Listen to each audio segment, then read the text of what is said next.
గుజరాత్ తరహాలో land grabbing చట్టాన్ని అమలు చేస్తామని ముఖ్యమంత్రి చంద్రబాబు నాయుడు అన్నారు. అందుకే నేను ఈరోజు ఒక పని చేస్తున్నాం. ఇలాంటి ఫ్రాడ్ అంతా కూడా విలువ ఈరోజు మాకు వచ్చింది మాత్రం 35,576 కోట్లు. అదే మాదిరిగా దీన్ని మొత్తం చూస్తే ఇంకా ఎక్కువ ఉంటుంది. అంతేకాకుండా గవర్నమెంట్ వాళ్ళందరినీ కంప్లైంట్ ఇవ్వమంటున్నాం.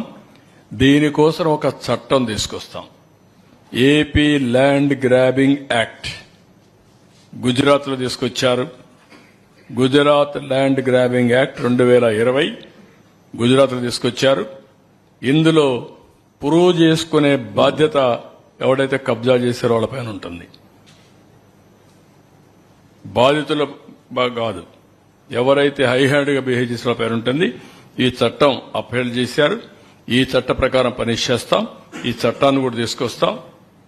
వీళ్ళని తొందరలో తీసుకొచ్చి మళ్లీ చెప్తున్నా, ఏపీ ల్యాండ్ గ్రాబింగ్ యాక్ట్ తీసుకొస్తాం on the lines similar to Gujarat land grabbing act 2020. అది తీసుకొచ్చి మొత్తం పనిష్ చేస్తాం. No question of excuse. ఎవరిని వదిలిపెట్టాం, కఠినంగా శిక్షిస్తాం. నెక్స్ట్